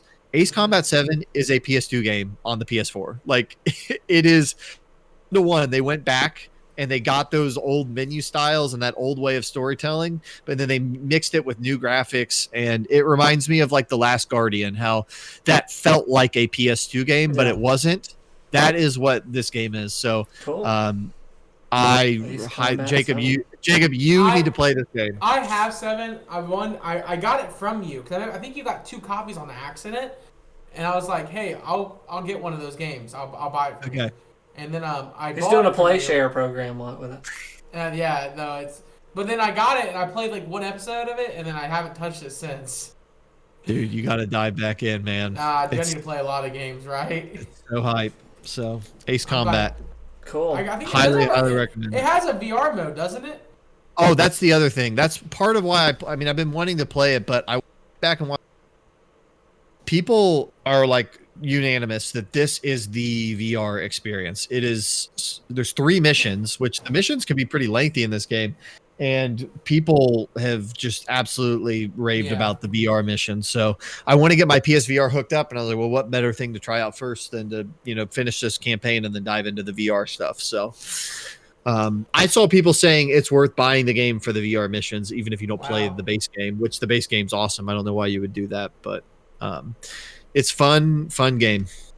So did you see that they are making maybe we can move into our news section next, but I saw that they're hiring for a PSVR title, but some people are speculating hopefully it's PSVR 2, because like, are we still making PSVR games? I think we need to move them. Hiring? They're hiring. Somebody's hiring. Somebody that worked on one of the PSVR games. I can't remember what experience it was, but they said in the job listing it's for a major IP, like on PlayStation or whatever. They're making something, and some people are speculating it might be a Horizon type deal. So, well, that'd be cool. I would love if they released a revision PSVR headset. Yeah, I think I'm getting ready for a PSVR 2. Because I would like a higher resolution. Guys, I jumped back to Oculus this month. Oh, I keep thinking about the Oculus because I keep seeing fun experiences. I did. I jumped back into my Oculus. I played Pavlov again, which is Call of Duty. But yeah. I remember that. They released a giant World War II update, so now they have. So you already got to jump on that Call of Duty game, dude. Yeah, but what was cool about this one was there's 2 cool things that happened to this, and I'll leave it alone. Now they have, because people on Steam and the internet are crazy, you can play all the old zombies from the old Black Ops games, so like Noctir Toten and Dodoris and stuff like that, in VR. Oh, wow. So I've been playing the old zombie modes in VR, and I'm telling you now, frick that, dude. That is an experience already. But it's so cool because I'm playing it in VR. I hit the mystery box up, and hopefully I get a ray gun. Like, that's the kind of experience I'm having right now. That's really cool. So that's been really good. But also, they released a giant 25v25 World War II mode. So where you can drive tanks, you can ride like little bikes, you can get in a Jeep, and it's World War II push fighting. So it's trench warfare. And it's 25 people versus 25 people. Man, do you feel like you're in the trench and you just see grenades get thrown over you and exploding, and you're sitting next to the guy and he's like, hey, we gotta go. And I'm like, what? I'm literally sitting there like, what? He's like, we gotta go. You're shell-shocked is what happened. It really is. I watched a guy, he crawled up onto the trench and he got shot instantly. He fell right in front of me. I was like, and I literally sat there, I was like, that felt real. Like, that was like, it was so like weird. Because I was like, this is what it's like to be in the trenches right now. And I know it's like not really like accurate, but I mean, that's dude. You keep playing, you're gonna be in those VA meetings, dude. Jacob, you're gonna be giving speeches at schools here soon. You're gonna be ripping textbooks in half or those phone books in half. I'm telling you, where you know it in front of me. If you don't have a VR system by now, whether it's a mixed reality system, it's a there's $99 sets out there that work just fine with some of these games on Steam. You're missing out. Like I'm gonna tell you, I regret somewhat having a PSVR. It's hard because I loved the games I've played on it, but it's so isolated from the rest of the ecosystem, and I feel like the best stuff's coming out on PC. I regret that I didn't get to check out the Yu-Gi-Oh game when that was happening. I regret that. And to the point that Pokemon VR is peaking right now. It's been so awesome. Yeah, like it's very hard for me to sit and see all that stuff going on and be like, well, there's my PSVR collecting dust. I got to play Astrobot still, but I don't know. I would say probably buy a PSVR at this, or buy a PC style VR if you're going to buy one now, because the PSVR is kind of on its last legs, I think. Well, I'm about to debating upgrading to my Oculus to the new Oculus Quest 2 because it's completely wireless, and on top of that, you can connect it to the PC with one cable, which will up its specs. But on top of that, like it has compatibility across the board. But the whole wireless thing to myself is, if you can wait and you have, I think it's $800 is what the price point's going to be. But Apple's rumored to jump into this VR thing, so I think it was $800. It's going to be expensive. It won't be cheap, but nothing. I'll tell you now. There are two VR, and we can move on after this. I know I talked a lot about this. There are two headsets that rule in terms of price and quality. If you're looking to spend a ridiculous amount of money, the Valve Index is the best VR headset on the market. But you're down $1,000. Like you're committing to $1,000 headset. But if you need something that's like a bang for your buck, you need your VR field. $299 gets you the Oculus Quest. I keep thinking about the Oculus Quest 3. I might jump on that if I have. That seems like the one to get. If we get a fourth stimulus, I might use that. Yeah, it's completely wireless. Why does that sound like a lot of money to me? I just spent $500 on LED lights for my house. All right, so let's talk about Nintendo Direct, guys. A lot of things have kind of happening here. Nintendo hasn't done a Direct in how long? It's been a while. Well, like a longer form one. This has been the longest form one in a while. I saw someone they said it was in September 2019. List the things that have happened in your life since. I got married. I bought a house. COVID happened. I got a new job. Like, a lot has happened since the last Direct. Since the last longer, because I think they've done like many 20-minute Directs, but I don't even, or indie Directs. Like tree houses. Yeah, who gives a frick? We need to know, Nintendo hasn't done anything. So Animal Crossing was the biggest game of 2020. I think it's going to be interesting for all stuff in 2021, and I'm already seeing what everybody was saying last year. Last year when COVID hit and everything, people were like, I think you're just going to see remasters all of 2021, and I've seen, I think, 30 remastered things announced. Well, and that always happens at the beginning of a generation, but then you also throw in... I think everybody's going in the closet and like, well, let's see what's in here and see what we can resell. Yeah. I did a reaction. If you want to check that out on our channel, I did the reaction. It was hilarious. For this Direct, and I came in saying, we got to see at least a snippet of Breath of the Wild 2. It's time. Well, did you see what they said on the front end? Or did I feel like I'm the only one that actually saying I want to wow, but it literally said on the description. I didn't see anything. They said this will be things for the first half of 2020. Okay. 2021. Yeah. But I saw all these people like, you wanted it anyway. I wanted it anyways. It's time. So, they showed... I disagree. It's not time. Do not show me Breath of the Wild 2 until you have a Switch. I do not want to have Breath of the Wild 1 running on a regular Switch. That's true. I don't know if I want that either. But... You're not getting one, but okay. So... They did show one. There was a couple things to point out. I thought Miitopia, which was on the 3DS. Did you guys do the Street Pass thing on the 3DS or whatever? Did you guys do that? I was so involved. It was me and Kenny, I think, that were involved in that. But they had an RPG game that you got coins and you could like play an RPG, and they're bringing that to Switch. And I thought that just was an interesting. I don't think I'll get it, but I thought that was a funny thing to bring back. But.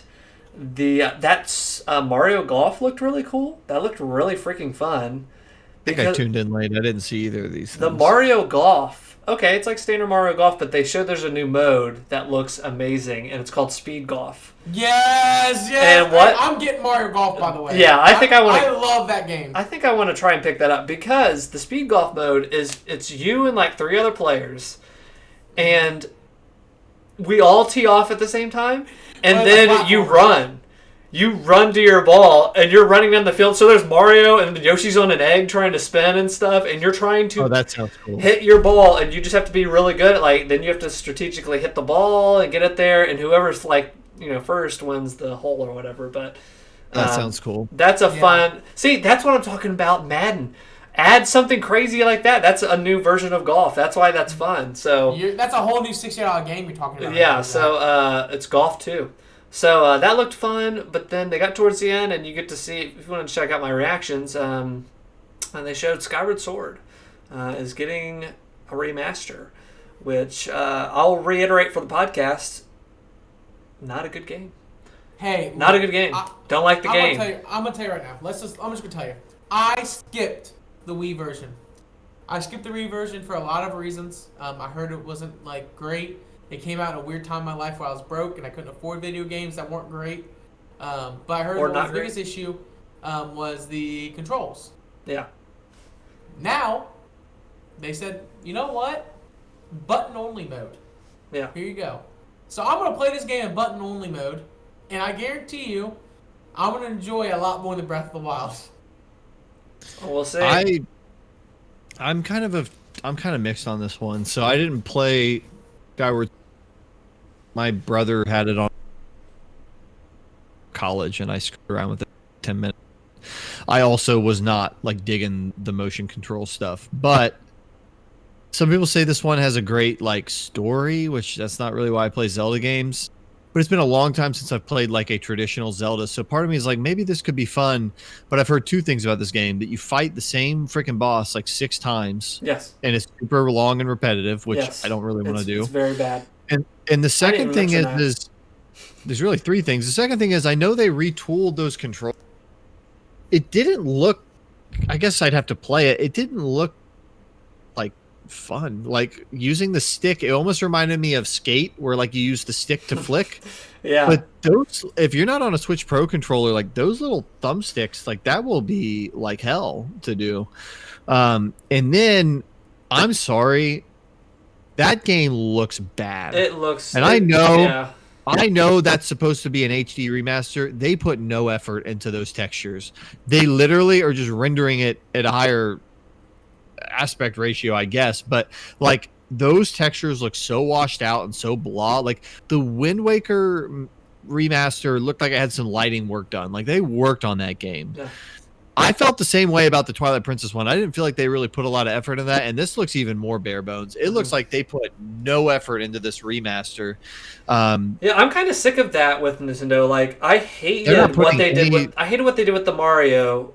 Yeah, that was such a cash-in kind of like. That was not effort. You know, it's cool that they're on the Switch. It's cool. I'm playing them because they're ports, and I haven't played 2 of 3. But it's cool that it's not like Galaxy doesn't look great. I'm also going to say this: Galaxy doesn't really play great. But that's just my opinion. I think it's fun. I think it's good. Well, actually, a lot of people share that opinion. There was a post on Reset Era. Name a game that just doesn't feel great to play. There were like 16 different people that said Galaxy. Go play it again. Go play it again. It's a fun game. It's a fun game, and I'm liking it, and I'm enjoying it a lot. But the running in that game, it always feels off. It always feels like you're missing the thing you're trying to run onto. Well, go play it again. Go play it again. I'm telling you. Anyway, enjoyed it. We're out of games we played. Yeah, so, Skyward Sword, play that if it comes to PlayStation Plus. Otherwise, don't play it. Oh, my gosh. And then, a couple other things, real quick. For the direct. I'm just going to say this. I don't regret my Switch purchase. My game of the generation. Nintendo could have literally remastered every Wii U game and put it on there. Remastered Ocarina of Time. And I know it's Nintendo.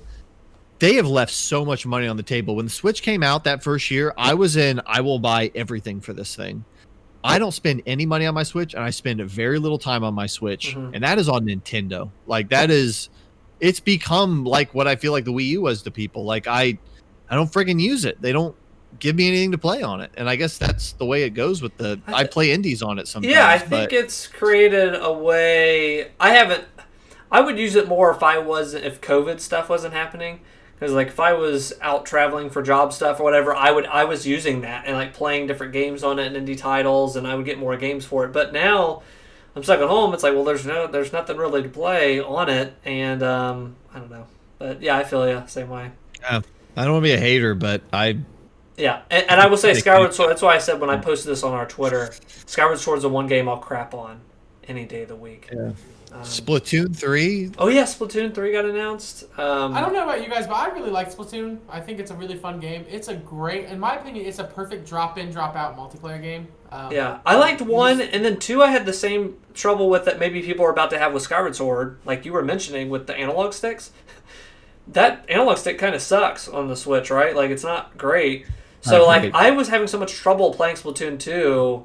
I couldn't play it. I couldn't play it with that. I had a lot of bad control issues with that. So, I don't know. Enough people like Splatoon 2 to where maybe they don't feel that, or they're using the motion way to play it. But I can't play with the motion. The motion's terrible. But Splatoon 3, do they have something? I guess they have enough to where they want to make a new one. But I feel like they kept adding cool DLC people kept liking, and it's just the multiplayer is really popular in that game. Yeah, I think Splatoon has done well.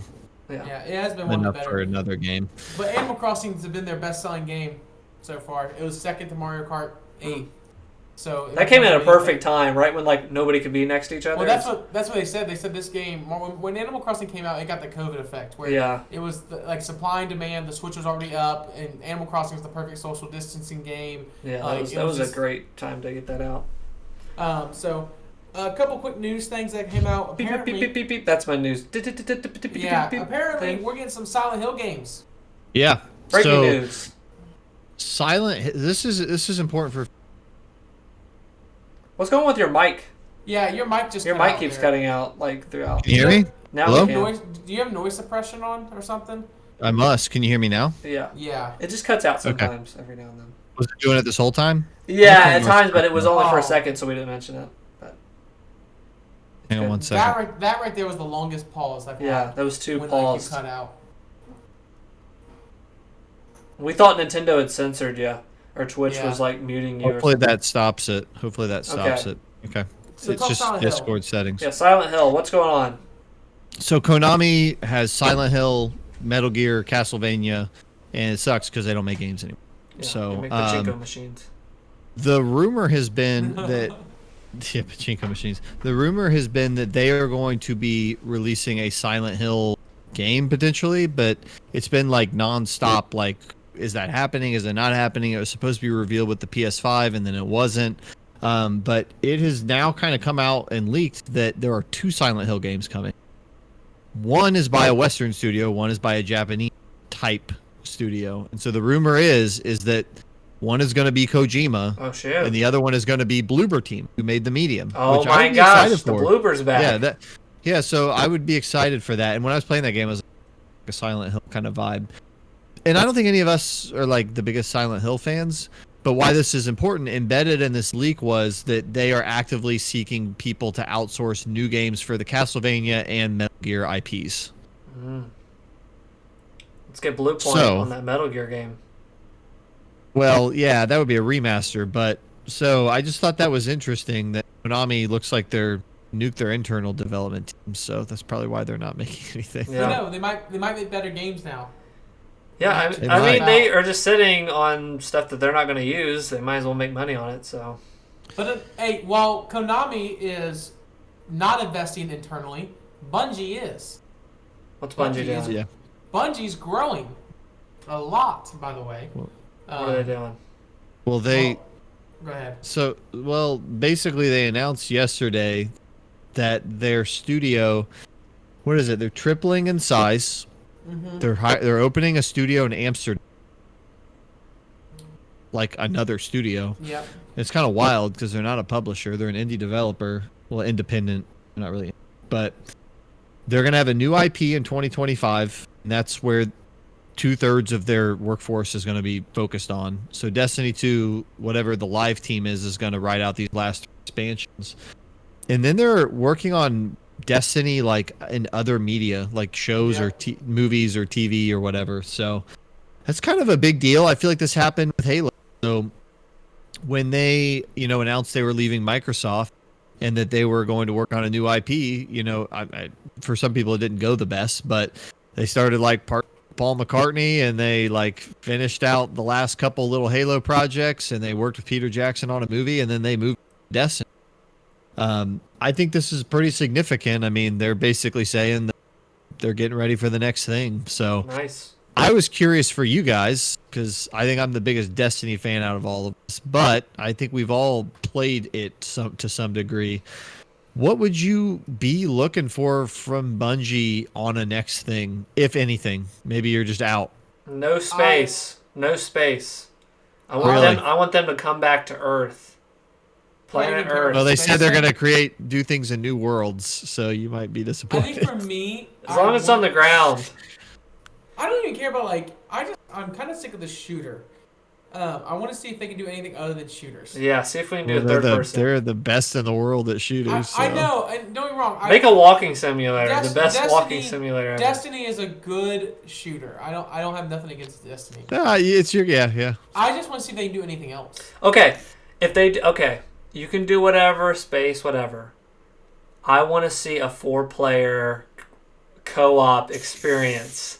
If we can get more than 3 players in a campaign, that is going to be a game changer for me and Bungie. Have you ever done a raid before? I'm not talking raid. I'm talking Halo 3 4-player campaign, baby. 07. Oh gosh.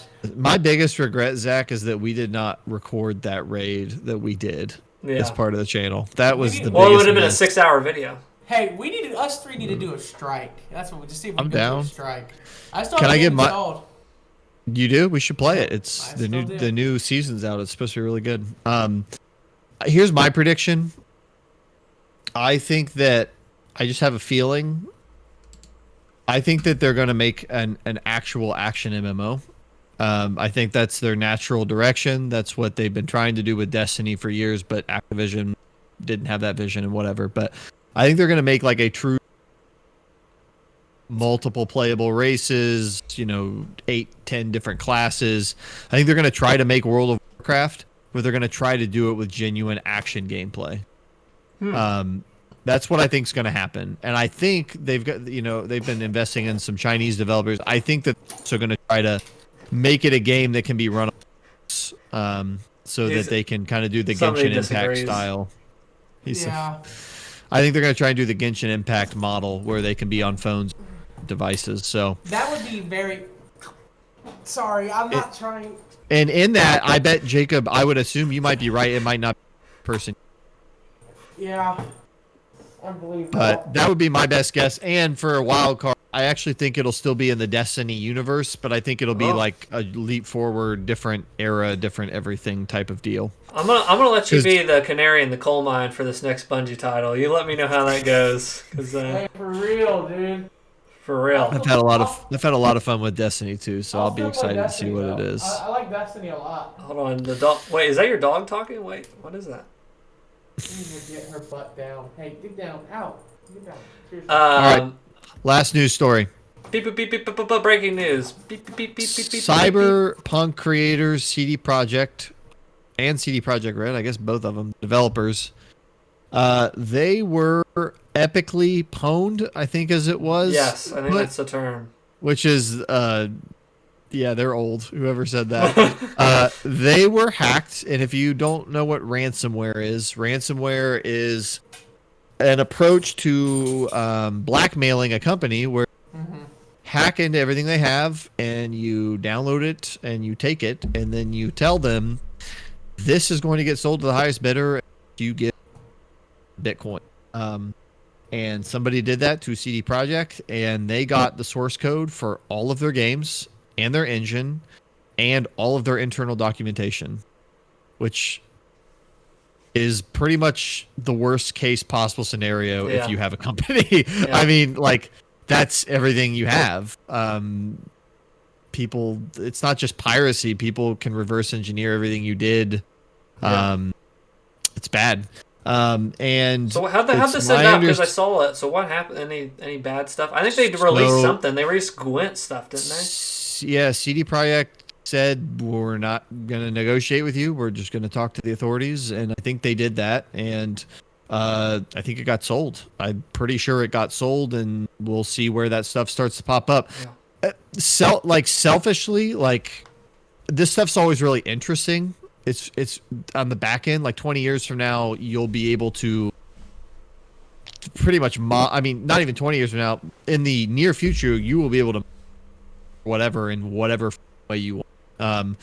in that way, it's kind of cool. Like I believe Cyberpunk is going to be the Skyrim in the next 10 years. I think that game is going to keep getting updated. I think people are going to keep modding it, and I think that now that it's basically going to be open source, I think you're going to see a lot of crazy stuff with Cyberpunk over the next 10 years. But I think it's sad for them. Yeah. I mean, yeah, whatever. Like I get people have a hate boner for them right now, but I mean, no company, I shouldn't say no company. I'm sure there are some evil companies that deserve this, but they don't deserve this. Yeah. They don't deserve for that to happen. They're not like an EA publisher where they've spent 30 years buying people up and liquidating teams. Like they built their way to where they are. For that to happen really sucks. But sucks. It'll be interesting to see what people do with it. I mean, Doom, the Doom engine being out there for all Doom, you can basically put Doom on any device. You can make Doom do whatever you want it to do. You see now that the source code for like time has leaked and Your mic's still doing that, by the way. Your mic's cutting out, man. What? Yeah, It's doing crazy stuff. It's gotten progressively I think worse. they're ransomwaring your mic, dude. Yeah. You sound like you were cussing at some point. But you're not wrong about the Doom engine in the sense of like, it's just one of those things where you're going to start seeing it pop up, and I like those kind of things. Me personally, it sucks that happens. Well, the Nintendo leak that happened recently was kind of cool. Like, you got to see some fricked up Yoshi. I don't know if you got to see what Yoshi used to look like, Super Mario World. I love this stuff as, like, a nerd. Yeah, stuff that you would never see. You would have never saw some of this stuff. You gotta be better. You gotta be better at that kind of stuff. Yeah. Like, you gotta keep your stuff in Get Norton, dude. Put Norton on your machine. Travis, I know you're working on this, man. Do you have anything else you want to add? Should we just keep going? No, it's just sad. Yeah. Let's quickly go through the stuff we've been watching, because obviously this isn't just video games. We do other things as well. I got some TV that I've watched. One that I share with Jacob. I think so. I've been watching. Me and my wife have been watching. We're almost all the way caught up on it. A HBO show called Succession. Oh my gosh! I think this is currently one of my favorite shows running. It's a newer show. I think it started in 2018, but it's the premise of the show is basically, if you know Fox News here in America, it's kind of like lampooning like a conservative giant news conglomerate called Royco, or what was it? Something Royco is the name of whatever. They're a media conglomerate, ginormous thing that owns all these like theme parks and news organizations. They're huge. And the owner of this company is very, very, very, very old. And people are like, oh, he's going to be stepping down soon. And he has these 5 kids, basically, that, 4 kids that are all, like, helping with the business. And they're like, who is going to step up? Who's going to be in the business? And Will Ferrell actually produced this. Is a producer on this, and this show is, I would compare it to Game of Thrones, like kind of, people scheming over here, trying to get in this like owner's ear and trying to get involved in all this, but it's very, very, very funny. Like, me and my wife have been like freaking laughing out loud at some of the parts of this show, but this show just has. They introduce you to these different characters.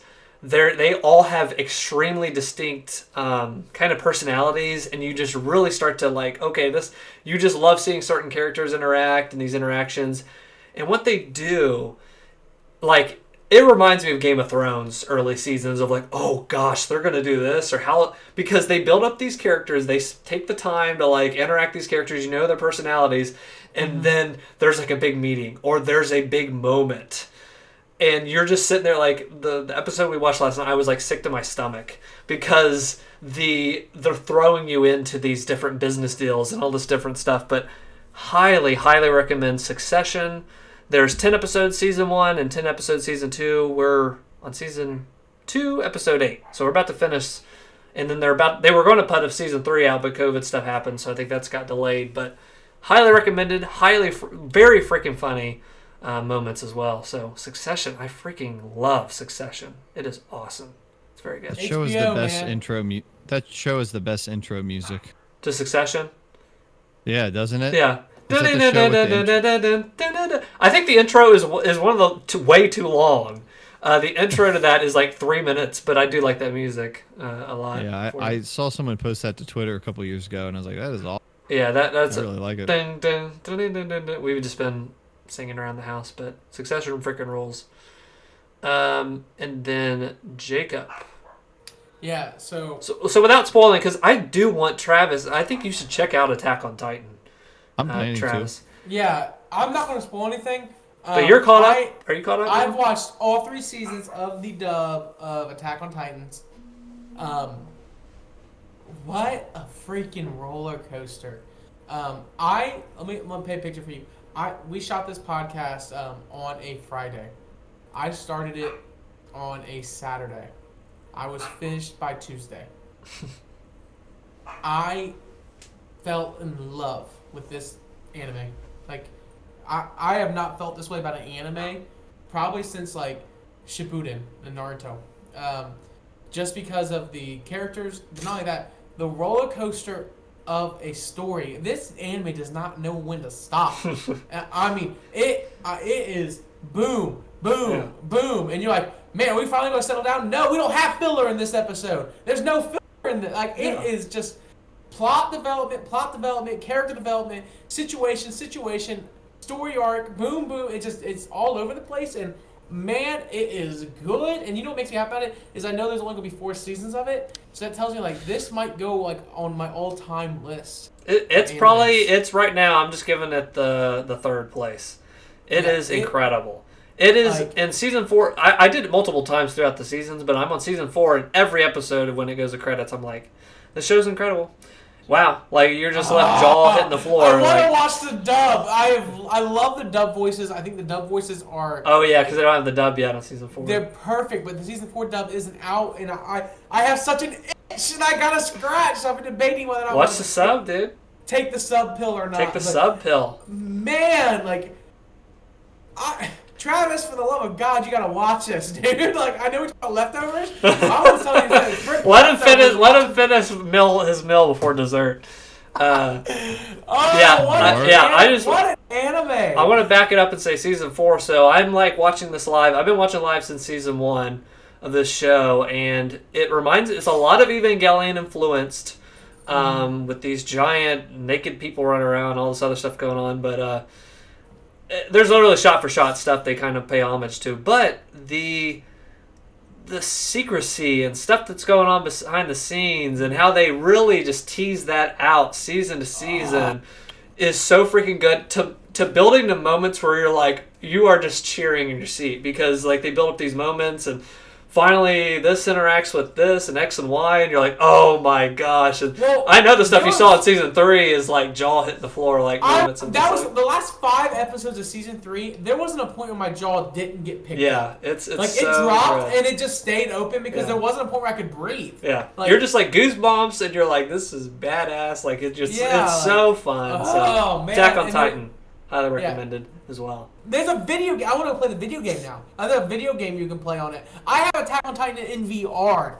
Holy crap, dude, is that game crazy? Giant naked people are going to be eating you in VR in real life. I'll tell you now, it's the clankiest thing ever, but it's so cool to fly around the city. I'll be in Trost, and I'm like grappling. I'm like moving my hips like this, and I'm like swinging the blades, and I was like, I just killed a Titan. And I'm like, this is so cool. That's fun. Oh, well, gosh. As much as I love Attack on Titan, we have waited so long since the summer, I think, of 2020 for this. So I'm going to give the floor to Travis for his review on The Leftovers. Season 1. Yeah, I think he's a little bit into Season 2, but Season 1. Yep. Yeah, I finished The Leftovers Season 1.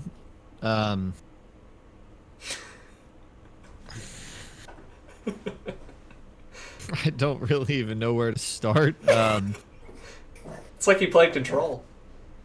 Yeah, that's not a bad reference point, maybe. I'm watching with my wife. The first 4 episodes, I'm pretty nervous on this show it was very off-putting, and I didn't like really anything. There was a little bit. The premise of the show is the leftover people, and everybody disappeared from the world, and There's not even everybody, like a small percentage, just like 28% or something like that. Yeah. But some people left and some people didn't, and so the show is just about the people that didn't depart and what are they going to do about that, you know? And it picks up 3 years after some of that.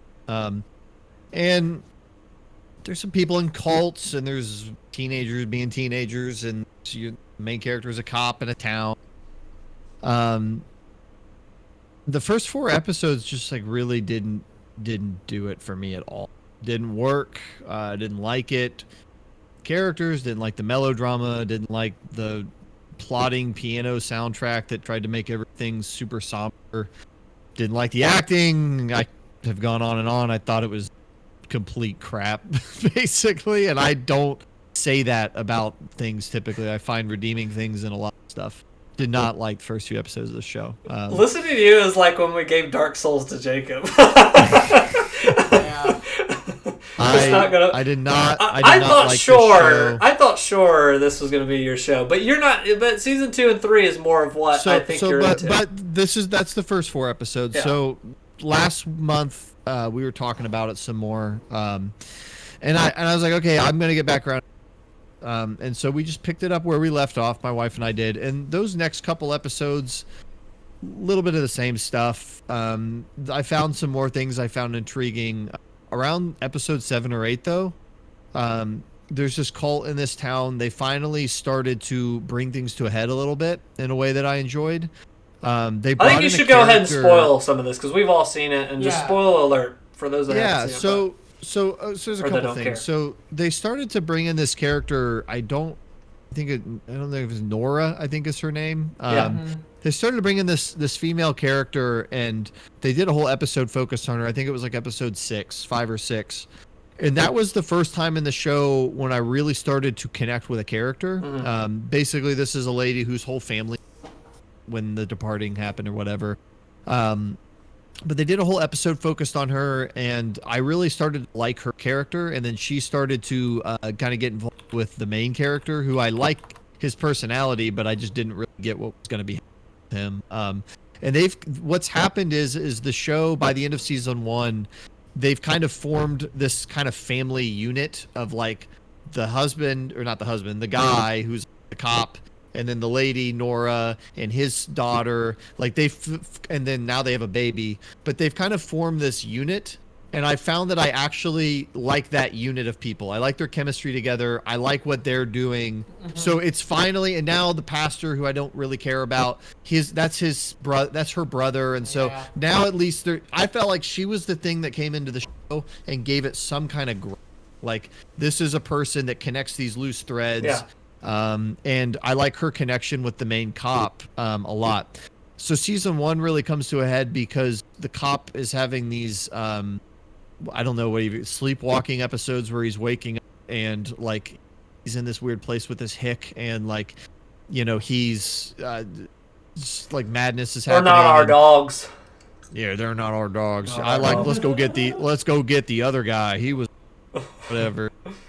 But basically, you see that this cult is a cult, and they are killing their own people for attention, and one of the ladies kills herself because she got kidnapped. It's this whole kind of convoluted plot, but ultimately I started to get connected. I liked the main guy and his daughter, and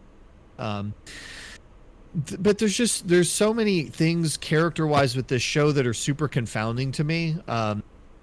Season 1 ended, and I thought it was a really good finale. Basically, they come back from where they had kidnapped this lady and she killed herself, and the pastor, and the cop are coming back into town in complete madness. Like, yeah, I love that. Because this cult overstepped the bounds so many times. Number 1, they broke into everybody's house and took out everybody's family pictures. Yeah. At that point, I don't know why they're not arresting the whatever. Yeah, the cult's, so I think you should back up. The cult's entire purpose, and that's the whole seed through the whole show and all these characters, is this event happened and no one has dealt with it emotionally. They've ignored that it's happened. They can't emotionally deal with this loss in their lives. So this cult, the Guilty Remnant, are there to remind the people this freaking happened Yeah. And this actually happened, guys. And these people are acting like it never happened and can't forget. Well, yeah, That's they what the- yeah, never forget. And they're trying to remind it. So the guilty remnant come and they they have all these different kind of stunts they pull. Like they're breaking into people's houses and taking the pictures of their loved ones and like, no, this actually happened. And they're trying to press on like, no, this crazy event happened. Like, I guess the reason that doesn't land for me, and you're right, like that's what they say. They say nobody cares, but the show is constantly showing you people that are still devastated that family is gone, and people do care. So then they say that, but that's not actually what's happening. And then they put that lady's. That's the next thing the cult does is they take bodies. They set up this plot line where they make these fake bodies that look like real bodies, so people can bury the people that disappeared from their family. Well, the cult buys a bunch of those bodies, and it was really disturbing. And they put them in everybody's houses. And I actually thought that was really Jeez. Sorry, I just really want to hear what you're saying. No, it's okay. And so is it still doing it? It's good right now. Okay. So they started, doing that, and that was really actually disturbing. But, the first season I ended up liking. Here's my thing. Just one thing they could do that would make the show a little bit better in that first season. There's episode 9 is called The Garveys at Their Best. The Garveys is the last name of the family. Yeah. It's the whole episode is a flashback episode. Like it's 60 minutes of flashbacks. I want that Lost vibe. Like give me the flashbacks mixed in with the now. This show freaking sucks. It doesn't do that. It makes you watch 9 episodes of people you don't, and it dumps a lot of great background at one time.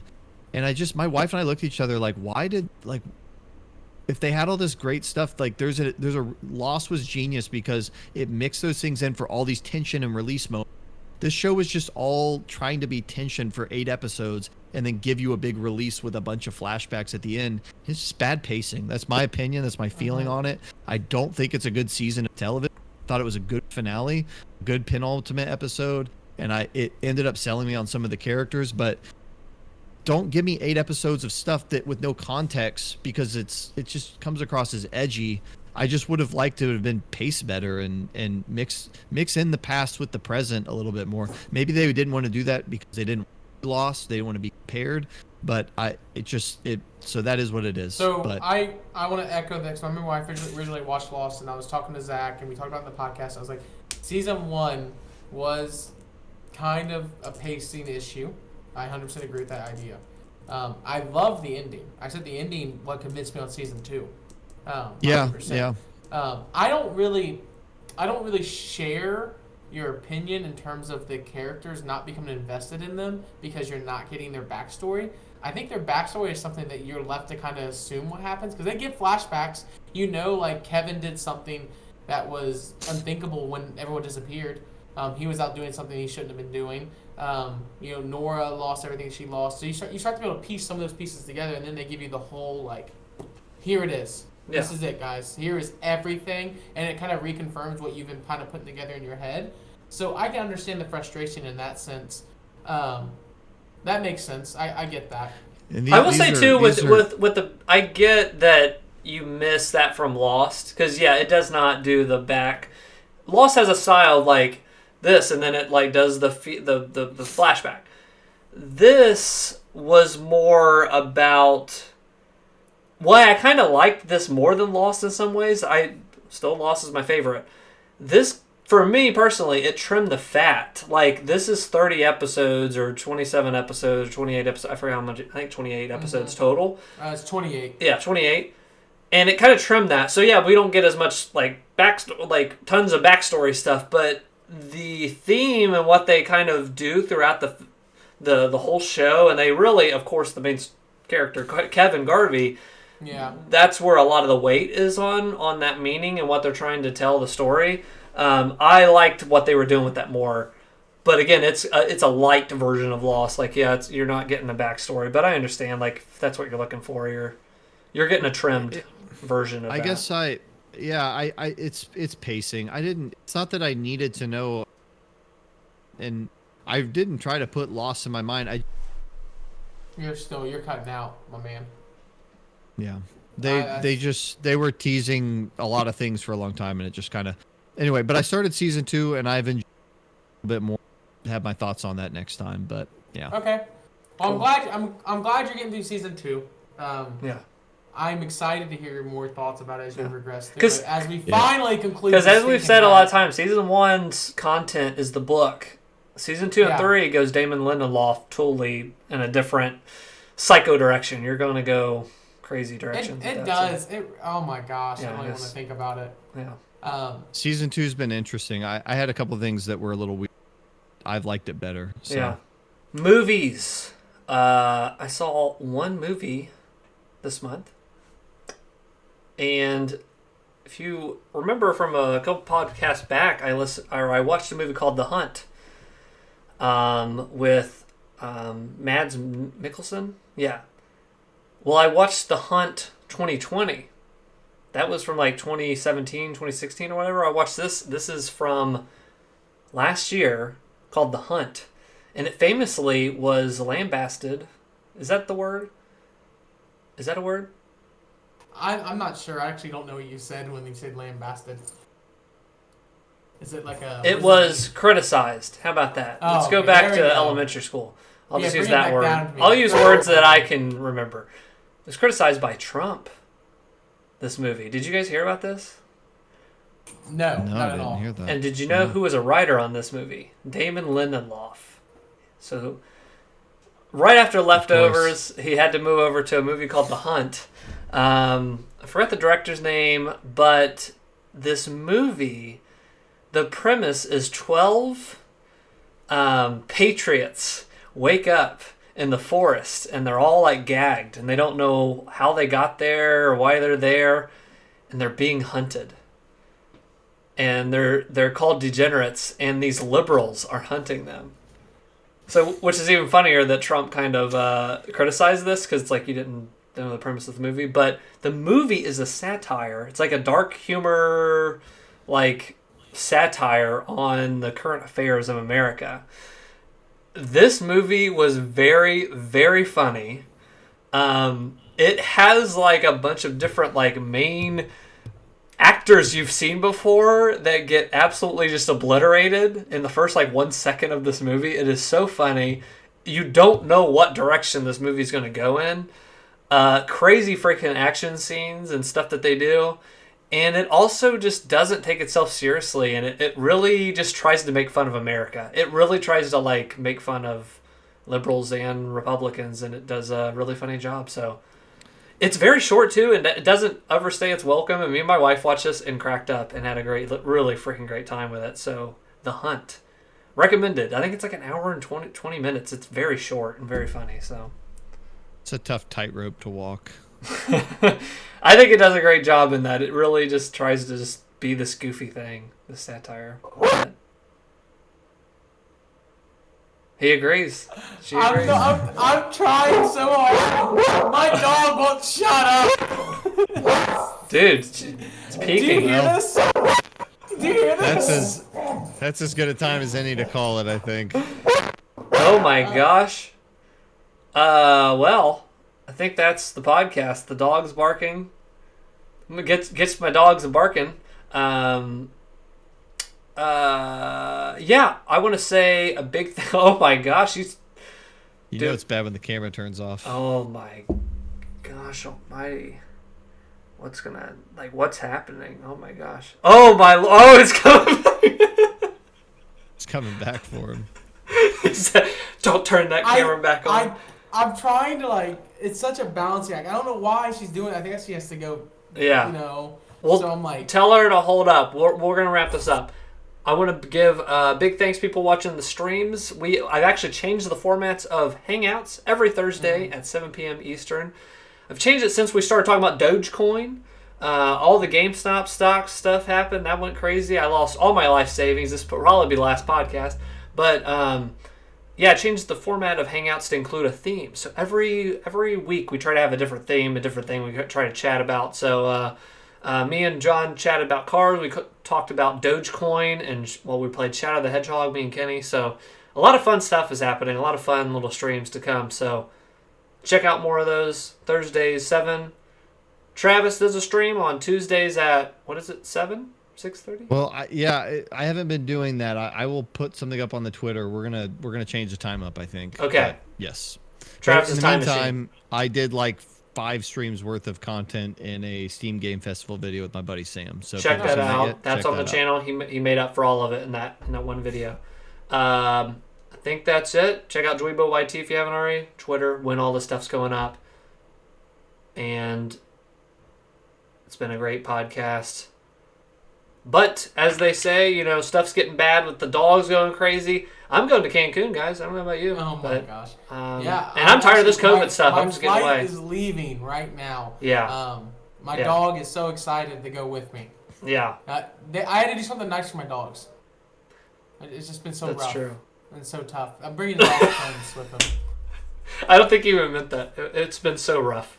With my dog. Yeah, I know. That was the best part. That's where we'll end it. So thank you for watching. Peace. Take care, everybody. See ya.